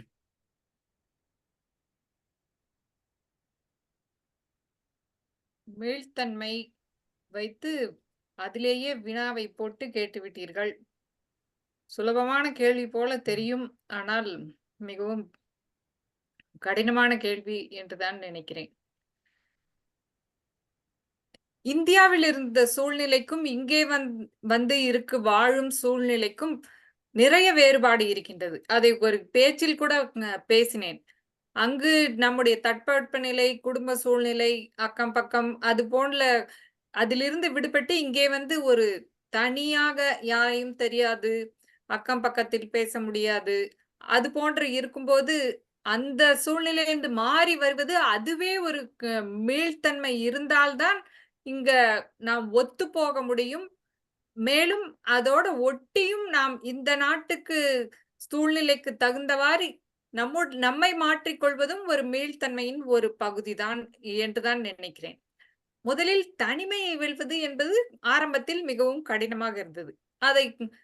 அதில் மிகவும் எனக்கு உறுதுணை புரிந்தது திருக்குறள் தான் என்று நான் உறுதியாக சொல்வேன். அந்த தனிமையை விரட்டி ஒரு ஞான ஒளியை கொடுத்த அந்த நூல் அல்லவா. மீள்தன்மைக்கு நம்முடைய நாட்டு மாற்றம் அது ஒரு முக்கிய காரணம். வேறு எந்த கருத்தும் இப்பொழுது என்னுடைய மூளையில் உதிக்கவில்லை. நன்றி. நன்றி வித்யாலட்சுமி அவர்களே, அருமை. அடுத்த கேள்வி, இப்பொழுது அமெரிக்காவில் முதல் முறையாக உலகக்கோப்பை கிரிக்கெட் நடந்து கொண்டிருக்கிறது. எல்லோருக்கும் தெரியும், அமெரிக்காவில் முதல் முறையாக கிரிக்கெட். நாங்கள் எல்லாம் மிகவும் ஆர்வத்துடன் இருக்கிறோம், பார்த்து கொண்டு இருக்கிறோம். நீங்கள் சுவாரஸ்யமாக ஒரு கிரிக்கெட் போட்டியை ரசித்து கொண்டிருக்கும் போது மின்சாரம் துண்டிப்பு ஆகி வருத்தப்பட்ட அனுபவம் உள்ளதா? இந்த கேள்வி யாருக்கு என்று அவருக்கே தெரியும், கண்ணன் அவர்களே. நன்றி ஜேபி அவர்களே, நன்றி சொல்வேந்தர் ஜேபி அவர்களே. அமெரிக்காவில் இந்த அனுபவம் இல்லை, ஆனால் இந்தியாவில் பல தடவை இந்த மாதிரி அனுபவம் நடந்திருக்கிறது. நான் சென்னைக்கு சொல்லும் பொழுது என் அண்ணா பசங்க அக்கா பசங்களாம் சேர்த்துட்டு பார்ப்போம், கிரிக்கெட் பார்ப்போம். நான் வந்து இந்தியாவை பற்றி ஆகும்னு சொல்லுவேன். கரெக்டாக அப்போ தான் கரண்ட்டு போகும். என்ன பண்ணுறதே தெரியாது. அங்கெல்லாம் இந்தியாவில் கரண்ட் போச்சுன்னா உடனே வராது. சில சமயம் 1 hour பக்கத்து வீட்டில் போயிடுச்சா பாரு, உடனே பார்க்கணும். ஏன்னா பக்கத்து வீட்டில் போயிடுச்சுன்னா பரவாயில்ல, எல்லாருக்கும் போயிருக்கு, வரத்துக்கு கொஞ்சம் சீக்கிரமா வரும். நமக்கு உண்டி போச்சுன்னா வராது. அதுல ஒரு சந்தோஷம். பக்கத்து வீட்லயும் போச்சுன்னா நமக்கு போச்சுன்னா பரவாயில்லன்னு ஒரு சந்தோஷம். அந்த மாதிரி இருந்திருக்கு. இப்போ அப்புறமா அமெரிக்காவோ ஆஸ்திரேலியா வந்த போது எப்படின்னாக்க, எந்த சேனல்ல, அதுக்கு தமிழ் தெரியல, அந்த எந்த சேனல்ல அது ஒளிபரப்பாருதுன்னு பார்த்துட்டு அந்த சேனலுக்கு சப்ஸ்கிரைப் பண்ண வேண்டியது, அதுக்கு வந்து இப்போ சந்தா கட்ட வேண்டியது. இப்போ கூட நான் என்ன பண்ணியிருக்கேன்னாக்கா, ஒரு சேனலுக்கு சந்தா கட்டியிருக்கேன். அந்த சந்தா என்னன்னா, எல்லா சேனலும், இந்தியாவில் உள்ள எல்லா சேனலும் அதில் வரும். தமிழ், தெலுங்கு, ஆங்கிலம், ஹிந்தி எல்லாமே வரும். அதனால அத்தனை ஸ்போர்ட்ஸ், இப்போ நீங்கள் பக்கத்தில் இருக்கிற கபடி மேட்ச் ஆனாலும் அது தெரியும். அதனால அதில் வந்து இப்போ நான் கிரிக்கெட் பார்த்துட்டு இருக்கேன். நாளைக்கும் பார்ப்பேன். நாளைக்கு அமெரிக்காவோட ஆட போகிறது, நாளைக்கு வந்து இந்தியா ஆட போகிறது, இந்தியா வாஸ் அயர்லாந்து பார்ப்பேன், பார்த்துட்டு ரசிப்பேன். அந்த நல்ல வாய்ப்புக்கு நன்றி கூறி மெய்நிகர் மேடை உங்களுக்கு அனுப்புறேன். நன்றி கண்ணன் அவர்களே, மிக அருமை. உங்களுடைய அனுபவத்தை பகிர்ந்து கொண்டீர்கள். இத்துடன் அனைவரையும் கேள்வி கேட்டது முடிந்து விட்டதா? வேறு யாராவது இருக்கிறார்களா? நன்றி. இத்துடன் உடனடி பேச்சு முடிவடைந்தது. பாக்யலட்சுமி அவர்களே, மேடையை உங்களுக்கு தருகிறேன். நன்றி நன்றி ஜேபி அவர்களே, அருமையான உடனடி கேள்விகள். நிறைய மீள்தன்மையோட ஒரு கேள்வியை கேட்டது மிகவும் அருமையாக இருந்தது. அடுத்ததாக கேள்விகள் இல்லை மனதில், அதனால் கேட்ட விடயத்தையே கேள்வி உடனடி கேள்வியாக மாற்றிவிட்டேன். அதுதான் உண்மை. அனிதா அவர்களை நேரக்கணக்கீடை சமர்ப்பிக்க அழைக்கிறேன். திட்டமிட்ட பேச்சில் கண்ணன் அவர்கள் மட்டுமே தனியாக பேசினார். இருந்தாலும் கால அவரைக்குள் அவரே பேசினார். எனக்கு ஒரு தொழில்நுட்ப தகராறு இருந்தது. அதாவது திட்டமிட்ட பேச்சிற்கான காணொளி அந்த கால கணக்கீடு செய்வதற்கு வரவில்லை. அதனால் நான் தனியாக கணக்கீடு செய்து கொண்டிருந்தேன். 5:50 ஆகும்போது மஞ்சள் அட்டை பச்சை அட்டை போடுவதை தவற விட்டு விட்டேன். மஞ்சள் அட்டை போடுவோம் என்று நினைத்துக் கொள்ளும் போது அவரே முடித்து விட்டார். அதற்கு ஒரு மிகப்பெரிய பாராட்டுதலை தெரிவித்துக் கொள்கிறேன். அவர் ஒரு சிறந்த சொல்வேந்தர் என்பதை இதில் நாம் கண்டுகொள்ளலாம். குறிப்பிட்ட காலவரையிற்குள் அவருடைய மனப்பாங்களோடு, அதுவும் இல்லாமல் தன்னுடைய கைபேசியில் வைத்து செய்தது பாராட்டத்தக்கது. நன்றி கண்ணன் அவர்களே. என்னுடைய தொழில்நுட்ப கோளாறையும் நீங்கள் சரியாக செய்ததற்கு, அதற்குள் நான் சரி செய்து விட்டேன். இன்றைய உடனடி பேச்சிற்கு பாலா அவர்கள் 1 நிமிடம் 27 நொடிகளும், சுதா அவர்கள் 2 நிமிடம் 7 நொடிகளும், அனிதா 2 நிமிடம் 22 நொடிகளும், அஜித் 2 நிமிடம் 5 நொடிகளும், வித்யா அவர்கள் 1 நிமிடம் 27 நொடிகளும், கண்ணன் அவர்கள் 1 நிமிடம் 40 நொடிகளும், அனைவருமே காலவரையறைக்குள் பேசியுள்ளோம். வாக்குக்கு தகுதி பெறுவர்களை தேர்ந்தெடுத்து இன்றைய வெற்றிக்கோப்பை அறிவிப்பாளரான கண்ணன் அவர்களுக்கு அனுப்புமாறு கேட்டுக்கொள்கிறேன். நன்றி. மிக்க நன்றி. அடுத்ததாக அடுத்த பகுதிக்கு செல்வோம். மதிப்பீடு பகுதி. பொது மதிப்பீட்டாளர் திரு அஜித் அவர்களை மெய்நிகர் மேடைக்கு அழைக்கிறேன். சொல்வேந்தர் அனைவருக்கும் மீண்டும் வணக்கம். இன்று தயாரிக்கப்பட்ட பேச்சையும் நானே மதிப்பீடு செய்வதால் முதலில் அந்த மதிப்பீட்டை வழங்கிவிட்டு பொது மதிப்பீடை செய்ய போகிறேன். இன்றைய தயாரிக்கப்பட்ட பேச்சு கண்ணன் அவர்கள் தொடர்பாடல் பணியை புரிந்து கொள்ளுதல், ஊக்கமளிக்கும் உத்தி அப்படின்னு இந்த தலைப்புல பேசினாங்க. வழக்கம் போல அவங்களோட பேச்சு இயல்பாக இருந்தது. எப்பவுமே நம்மளுடைய பேச்சு நம்மளுடைய வாழ்க்கையோட தொடர்போடு இருக்கக்கூடிய ஒரு நிகழ்ச்சிகளை சொல்லும்போது எல்லாருக்கும் அது எளிமையாக புரியும். அது ஒரு ஆர்வம் ஊட்டுற மாதிரியும் இருக்கும். அதனால அந்த பேச்சு எளிமையாக ஆர்வம் ஊட்டுறது மாதிரி இருந்தது. ஆனால் பேசுறதுல நிறைய ஆங்கில வார்த்தைகள், டாக்டர் அப்படின்றது வந்து தமிழ் வார்த்தை மாதிரியே நிறைய தடவை பேசிக்கிட்டே இருந்தீங்க. அதுக்கப்புறம் அந்த நிகழ்வு இரத்த பரிசோதனை டாக்டர் வந்து என்ன சொன்னாரு அப்படின்றதுல ஒரு என்ன சொல்லியிருப்பாரு அப்படின்றத ஒரு ஆர்வமா ஏதோ சொல்லியிருக்காரு அப்படின்னு கேட்கணும் அப்படின்ற மாதிரி இருந்துச்சு. அது நல்லா இருந்தது. இன்னொன்று, உங்களுடைய சைகைகள் நல்லா இருந்தது. முழுமையாக நின்று பேசும்போது முழுமையாக இருந்துச்சு. ஆனால் என்னுடைய அந்த நம்ம நின்று பேசும்போது நீங்கள் கொஞ்சம் முன்னுக்கு பின்னால் நடந்துட்டே பேசுகிறோம். அது எப்படி பேசணும் எனக்கு தெரியல. நீங்கள் காணொலியில் பேசும்போது கொஞ்சம் அசைவுகள், கை அசைவுகள்லாம் நல்லா இருந்துச்சு. ஆனால் கொஞ்சம் முன்னுக்கு பின்ன நடந்துட்டு கொஞ்சம் அது ஒரு பதட்டமாக இருந்த மாதிரி லைட்டாக அது என்னன்னு தெரியல இருந்தது. அது கொஞ்சம் நீங்கள் அதை பார்த்துக்கலாம். இன்னொன்று, நம்ம இப்போ பேசும்போது தயாரிக்கப்பட்ட பேச்சு எல்லா பேச்சுலேயுமே நம்மளோட இன்றைய வார்த்தையை உபயோகிக்கிறது வந்து நம்ம நிறைய பேர் தவறிடுறோம். அதனால் உங்களுடைய பேச்சில் அதையும் நீங்கள் சேர்த்துருந்தீங்கன்னா, மீள்தன்மைங்கிற வார்த்தையும் சேர்த்துருந்தீங்கன்னா நல்லா இருந்திருக்கும். இன்னொன்று, நான் நினச்சேன் அந்த ஊக்கமளிக்கும் உத்தி, நீங்கள் அந்த தொடர்பாடல் பணியை புரிந்து கொள்ளுதல், அது ஏதோ உத்தி ஏதாவது சொல்லுவீங்க அப்படின்ற மாதிரி நினச்சேன். ஆனால் நீங்கள் உங்களுடைய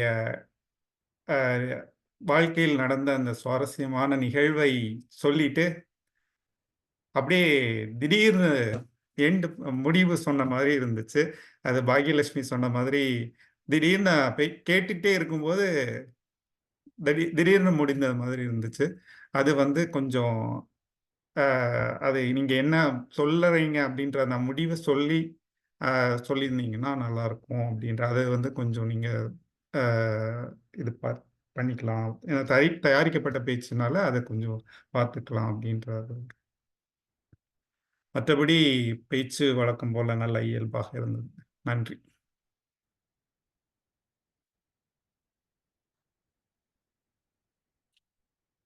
அடுத்து இந்த பொது மதிப்பீடு. வழக்கம் போல எத்தனை பேர் இருந்தாலும் அந்த மனம் தளராமல் அந்த சரியான நேரத்துக்கு நம்ம தொடங்கிடுவோம். அதே மாதிரி இன்னைக்கு நல்லாவே தொடங்கணும். இன்னைக்கு திருக்குறள் அந்த 995ன்னு அந்த நம்பரெல்லாம் சொல்லும்போது இவங்க என்னமோ சொல்கிறாங்களே திருக்குறள் சொல்ல வந்துட்டு அப்படின்னு நான் நினச்சேன். ஆனால் அது அதிகாரம் அப்படின்றதை சொல்லி அதுக்கு சரியான விளக்கம் கொடுத்து அந்த திருக்குறள் சொன்னீங்க. அது ரொம்ப நல்லா இருந்தது. அடுத்தது நகைச்சுவை. இன்றைய நகைச்சுவை நல்லா இருந்தது. திடீரென உடனடி பேச்சுக்கு இன்னைக்கு அவ்வளோ உடனடி கேள்விகளும் தயாரித்து அதை சிறப்பாக செய்தாங்க ஜேபி அவர்கள். அதுவும் இன்னைக்கு ரொம்ப அருமையா இருந்தது. அடுத்து அடுத்து யாரை கூப்பிடணும்? இலக்கண ஆசான். இலக்கண ஆசான் அவர்களை அழைக்கிறேன். நன்றி பொது மதிப்பீட்டாளர் அவர்களே. இன்று கொடுக்கப்பட்ட மீள்தன்மை என்ற சொல்லை அதிகம் பேர் பயன்படுத்தினார்கள். பாக்யா 3 முறை, அஜித் 2 முறை பயன்படுத்தினார், ஜெயபிரகாஷ் 2 முறை பயன்படுத்தினார், கண்ணன் திட்டமிட்ட பேச்சிலும் 1 முறை பயன்படுத்தினார். நீங்கள் மதிப்பீட்டில் அதை குறிப்பிட்டீர்கள், ஆனால் அவர் பயன்படுத்தினார். கண்ணன் மொத்தம் 2 முறை பயன்படுத்தினார். நான் உடனடி பேச்சில் 2 முறை அந்த சொல்லை பயன்படுத்தினேன். அனிதாவும் சுதாவும் பயன்படுத்தவில்லை என்று நினைக்கிறேன், நான் கேட்ட வரையில். சரி, கண்ணன் அவர்கள் சிறிது ஆங்கில சொற்களை அதிகம் பயன்படுத்தினார். அஜித் அவர்கள் குறிப்பிடும் போது மருத்துவர் என்பதற்கு டாக்டர் என்ற சொல்லை அவர் தமிழ் போலவே பேசினார் என்று அஜித் சொல்லிவிட்டு, மறுபடியும் அஜித் பேசும்போது டாக்டர் நிகழ்ச்சியை சொல்லும் போது என்று அவரும் அந்த மருத்துவரை அதை பயன்படுத்தாமல் நம்முடைய பேச்சு வழக்கான அந்த டாக்டர் அதுவே வந்துவிட்டது. அவர் அதை கவனித்து சொல்லவில்லை, அது பேச்சு வழக்கில் இயல்பாக அப்படியே வந்துவிட்டது. ஆனால் இன்று இலக்கண பிழைகள் என்று எதுவும் நம்முடைய கூட்டத்தில் இல்லை. மற்றபடி பேச்சு வழக்கும் சொல்லாடலும் எல்லாமே சிறப்பாக இருந்தது. ஆனால் சிறப்பான சொல்லாடல் என்று நான் எதையும் கேட்கவில்லை. ஏதாவது சிறப்பான சொல்லாடல் இருந்தால் நான் குறித்து வைத்திருப்பேன். அதுபோல சில கூட்டங்களில் இருக்கும். இன்று அதுபோல எதையும் நான் கேட்கவில்லை. மற்றபடி பிழைகள் இல்லாமல் இருந்தது. நன்றி.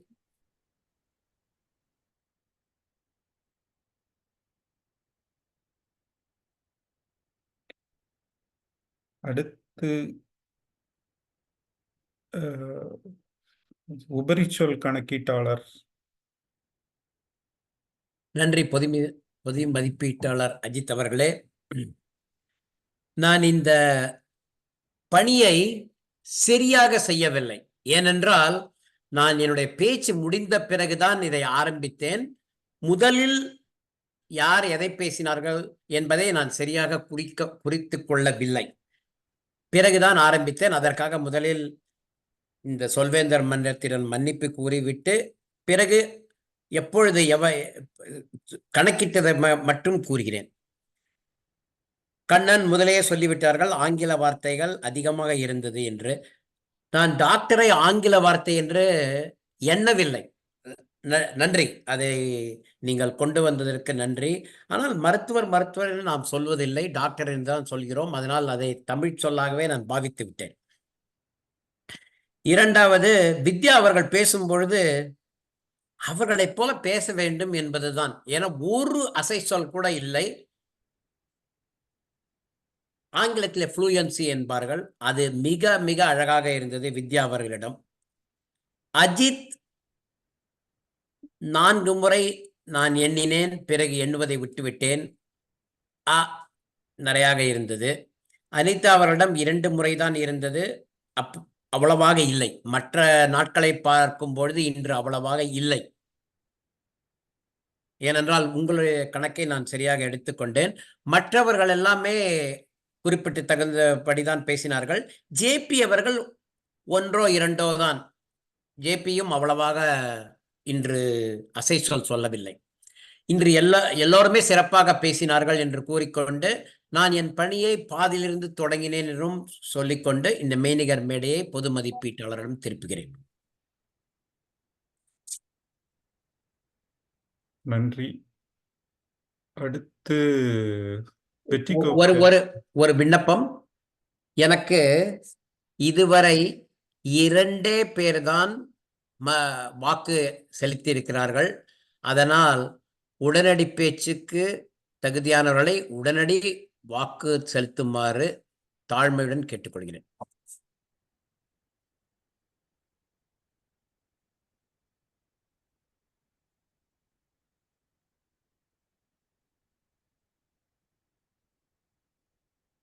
நன்றி. மெய்நிகர் மேடை உங்களிடம் அனுப்பி திருப்பிவிட்டேன்.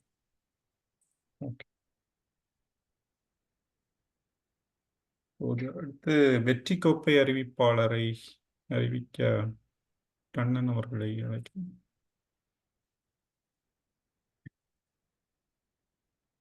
இன்று உடனடி பேச்சில் வெற்றி பெறுபவர் சொல்வேந்தர் சுதா அவர்கள்.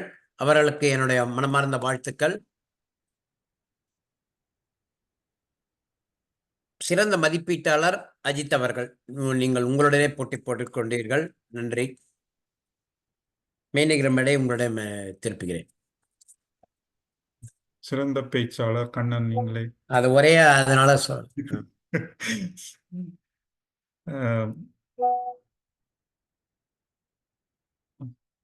நன்றி.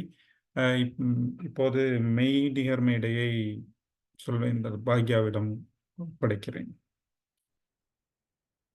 மிக்க நன்றி அஜித் அவர்களே.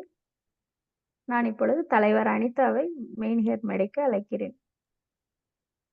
இன்று நாம் தேர்தல் நடத்த உள்ளோம். இன்று சிறப்பாக நெறியாள்கை செய்து நம் கூட்டத்தை வழி நடத்திய பாக்யா அவர்களுக்கும் பொது மதிப்பீடு செய்த அஜித் அவர்களுக்கும் வாழ்த்தை சொல்லிவிட்டு நாம் இப்போது நம்மளுடைய தேர்தலை செய்ய வித்யாலட்சுமி அவர்களை அழைக்கிறேன். வாங்க வித்யா, வந்து நீங்கள் மேடை எடுத்துக்கொள்ள. நன்றி தலைவர் அனிதா அவர்களே.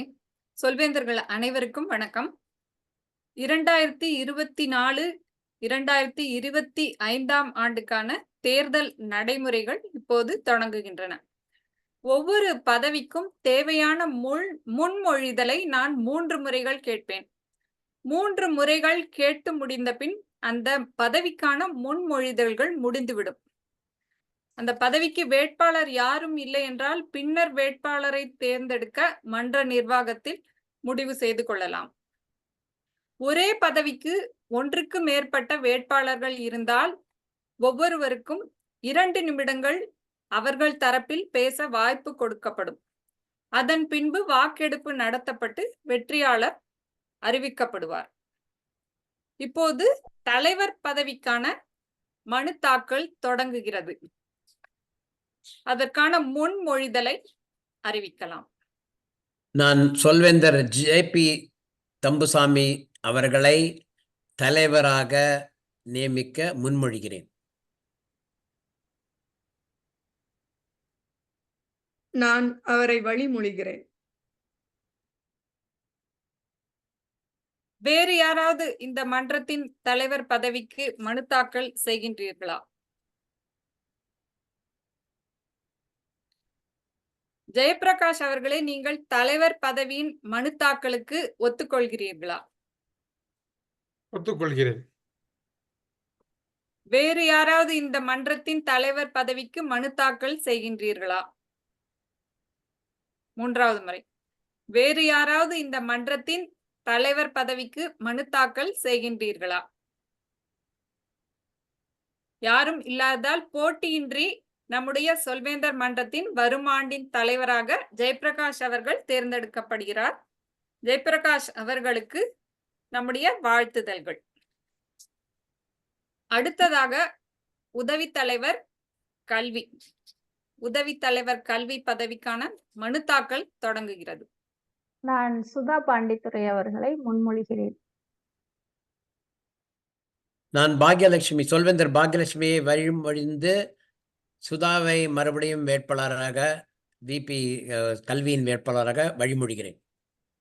சுதா அவர்களே, நீங்கள் உதவி தலைவர் கல்வி பதவிக்கு ஒத்துக்கொள்கிறீர்களா? ஒத்துக்கொள்கிறேன் வித்யா. வேறு யாராவது உபத்தலைவர் கல்வி பதவிக்கு மனு தாக்கல் செய்கின்றீர்களா? வேறு யாராவது உபத்தலைவர் கல்வி பதவிக்கு மனு தாக்கல் செய்கின்றீர்களா? 3வது முறை. வேறு யாராவது உபத்தலைவர் கல்வி பதவிக்கு மனு தாக்கல் செய்கின்றீர்களா? யாரும் இல்லாததால் போட்டியின்றி சுதா அவர்கள் உதவி தலைவர் கல்வி பதவிக்காக தேர்ந்தெடுக்கப்படுகிறார். வாழ்த்துக்கள் சுதா. வாய்ப்புக்கு நன்றி அனைவருக்கும்.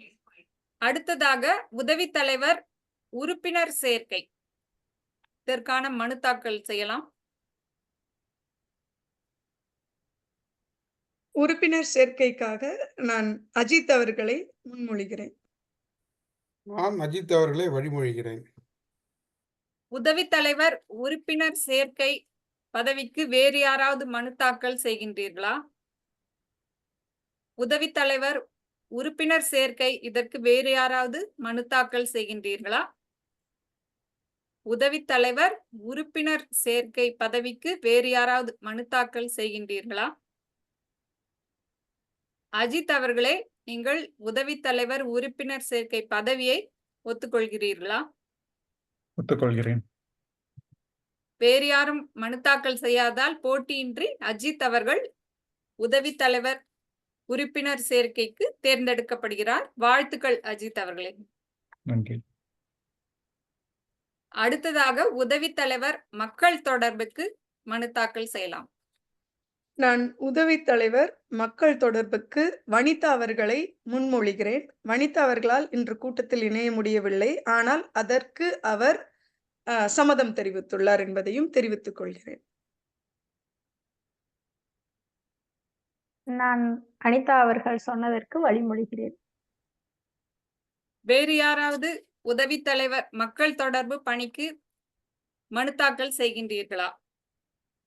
வேறு யாராவது உதவி தலைவர் மக்கள் தொடர்பு பதவிக்கு மனு தாக்கல் செய்கின்றீர்களா? வேறு யாராவது உதவி தலைவர் மக்கள் தொடர்பு பதவிக்கு மனு தாக்கல் செய்கின்றீர்களா? யாரும் இல்லாதால் போட்டியின்றி வனிதா அவர்கள் உதவி தலைவர் மக்கள் தொடர்பு பதவிக்கு தேர்ந்தெடுக்கப்படுகிறார். அவர் இல்லை என்றாலும் அவருக்கு வாழ்த்து தெரிவித்துக் கொள்வோம். அடுத்ததாக செயலாளர் பதவிக்கு மனு தாக்கல் தொடங்குகிறது.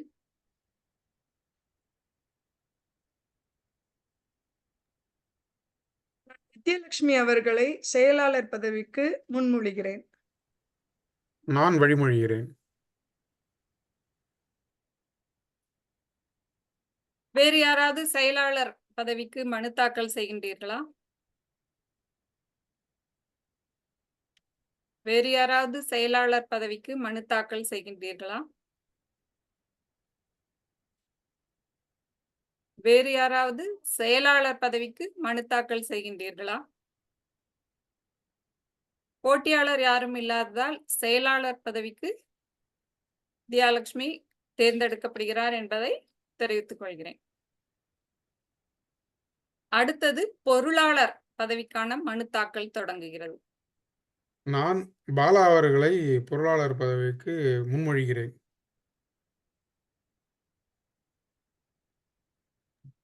நான் அதை வழிமொழிகிறேன். பாலா அவர்களை பொருளாளராக வழிமொழிகிறேன். பாலா அவர்களே, பொருளாளர் பதவிக்கு தாங்கள் ஒத்துக்கொள்கிறீர்களா? வேறு யாராவது பொருளாளர் பதவிக்கு மனு தாக்கல் செய்கின்றீர்களா? வேறு யாராவது பொருளாளர் பதவிக்கு மனு தாக்கல் செய்கின்றீர்களா? வேறு யாராவது பொருளாளர் பதவிக்கு மனு தாக்கல் செய்கின்றீர்களா? போட்டியாளர் யாரும் இல்லாதால் பாலா அவர்கள் நம்முடைய மன்றத்தின் பொருளாளர் பதவிக்கு தேர்ந்தெடுக்கப்படுகிறார். வாழ்த்துக்கள் பாலா அவர்களே. அடுத்ததாக அவைக்காவலர் பதவிக்கு மனு தாக்கல் தொடங்குகிறது. நான் பாக்கியலட்சுமி அவர்களை அவைக்காவலர் பதவிக்கு முன்மொழிகிறேன். நான் வழிமொழிகிறேன். பாக்கியலட்சுமி அவர்களே, அவைக்காவலர் பதவிக்கு ஒத்துக்கொள்கிறீர்களா? ஒத்துக்கொள்கிறேன்.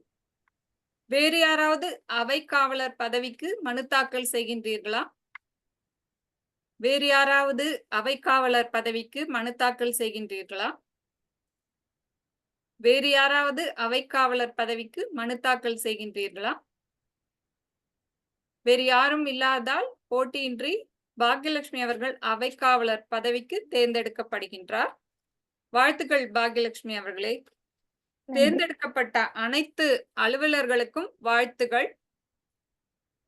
சென்றாண்டு சொல்வேந்தர் மன்றத்தின் அலுவலர்களாக பணி செய்த அனைத்து அலுவலர்களுக்கும் டோஸ்ட்மாஸ்டர்ஸ் இன்டர்நேஷனல் சார்பாக என்னுடைய நன்றியை தெரிவித்துக் கொள்கிறேன். அவர்களின் சார்பாக நீங்கள் ஜூன் 30 2024 உங்களுடைய பொறுப்பில் இருந்து விடுவிக்கப்படுகின்றீர்கள்.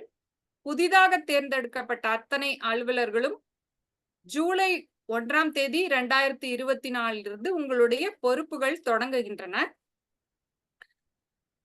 அனைத்து தேர்ந்தெடுக்கப்பட்ட அலுவலர்களுக்கும் மொத்தமாக ஒரு பேனாவோ அல்லது பென்சிலோ கையில் வைத்துக் கொண்டால் பதவியேற்பை மொத்தமாக முடித்து விடலாம்.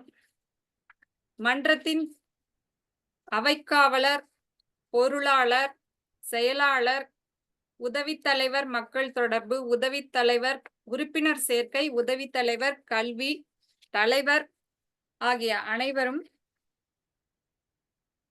உங்களுடைய இந்த மேனுவலில் சொல்லப்பட்ட அந்த செயல்களையும் கடமைகளையும் நம்முடைய விதிகளுக்கு உட்பட்டு டோஸ்ட்மாஸ்டர்ஸ் இன்டர்நேஷனல் விதிகளின்படி செயல்படுவேன் என்று உங்களுடைய உறுதிமொழியை நீங்கள் சொன்னால் நீங்கள் பதவி ஏற்றுக்கொண்டதாக பொருள்படும். அனைவருக்கும் வாழ்த்துக்கள். இப்பொழுது புதிதாக பங்கேற்ற தலைவர் ஓரிரு வார்த்தைகள் பேசலாம். நன்றி வித்யாலட்சுமி அவர்களே. என்னை முன்மொழிந்து வழிமொழிந்து என்னை தலைவராக்கியதற்கு மிக்க நன்றி. தற்போதைய தலைவர் அனிதா அவர்களுக்கு மிகுந்த நன்றி. மிகவும் கடந்த ஓராண்டுகளாக சிறப்பாக நடத்தி வந்தார். அவர் எந்த அளவிற்கு அவர் சிரமப்பட்டு அனைவரையும் ஒருங்கிணைத்து செய்தார் என்று எனக்கு நன்றாக தெரியும். அந்த காரணத்தினால்தான் முதலில் நான் சிறிது தயங்கினேன். இருந்தாலும் கண்ணன் அவர்கள் உற்சாகப்படுத்தி என்னை தலைவர் பதவியை ஏற்றுக்கொள்ள சொன்னார். மகிழ்ச்சியுடன் ஏற்றுக்கொள்கிறேன். சிறப்பாக செயல்படுவேன் என்ற நம்பிக்கையும் இருக்கிறது, உங்களுடைய ஒத்துழைப்புடன். நன்றி. நன்றி. இத்துடன் தேர்தல் முறைகள் எல்லாம் முடிவடைந்தன என்று சொல்லிக்கொண்டு நம்முடைய தலைவர் அனிதாவிடம் மன்றத்தை மெய்நிகர் மேடையை திருப்பி சிறப்பாக தேர்தலை நடத்திய வித்யாலட்சுமி அவர்களுக்கு, நம் சொல்வேந்தர் வித்யாலட்சுமி அவர்களுக்கு என்னுடைய நன்றிகள். அனைவருமே இப்போது சிறிது அஜித் அவர்களை தவிர அனைவருமே ஒரு சுழற்சி எடுத்திருக்கிறீர்கள் என்று நினைக்கிறேன் பதவியில். எல்லோரும் சிறப்பாக உங்களின் பதவியை செய்வீர்கள் என்ற நம்பிக்கை எனக்கு இருக்கிறது. தொடர்ந்து நம் மன்றத்திற்கு நான் என்னுடைய பங்கை ஆற்றுவேன் என்று சொல்லிக் கொள்கிறேன். ஜேபி அவர்களே, நீங்கள் தயங்காமல் எங்களுடைய உதவி எல்லோருடைய உதவியும் உங்களுக்கு இருக்கும் என்று சொல்லிக் கொள்கிறேன். முக்கிய நன்றி ஜேபிக்கும் சுதா அவர்களுக்கும் தான் சொல்ல வேண்டும். ஏனால் இந்த முக்கியமான பெரிய பதவியை எடுத்துக்கொள்வதற்கு முன் வந்ததற்கு உங்களுக்கு மிக்க நன்றி. அதை நீங்கள் சிறப்பாக செய்ய வாழ்த்துகள். மற்ற அனைத்து துணைத் தலைவர்களுக்கும் என்னுடைய வாழ்த்துகள். 7 அலுவலர்களையும் தேர்ந்தெடுத்ததற்கு அதற்கு உறுதுணை புரிந்த கண்ணன் அவர்களுக்கு என்னுடைய மனமார்ந்த நன்றி. ஏனால் கண்ணன் அவர்கள் தான் இன்றைய தலைவரை ஒருமனதாக முன்மொழிந்து வழிமொழிந்து கூட்டத்திற்கு முன்பே தேர்ந்தெடுத்தார். மிக்க நன்றி கண்ணன் அவர்களே. இப்போது இந்த கூட்டத்தில் நாம் சிறப்பாக செய்து உள்ளோம். அடுத்து நாம் வேற ஏதாவது செயல்பாடு இப்போது இருக்கிறதா கண்ணன் அவர்களே இல்ல வித்யா அவர்களே? இல்லது இந்த கூட்டத்தை ஒத்திடுவீங்க. இந்த கூட்டத்தை நான் அடுத்த கூட்டமான ஜூன் 18ஆம் தேதிக்கு ஒத்தி வைக்கிறேன். பதிவை நிறுத்தி விடலாம். அனிதா அவர்களே, நீங்க இந்த அலுவலர்கள் பட்டியலை உடனே இப்ப ஜூன் மாசம் ஆயிடுச்சு. நார்மலா நம்ம மேல பண்ணுவோம், டைம் இருக்கும். இப்ப உங்களுக்கு டைம் இருக்காது.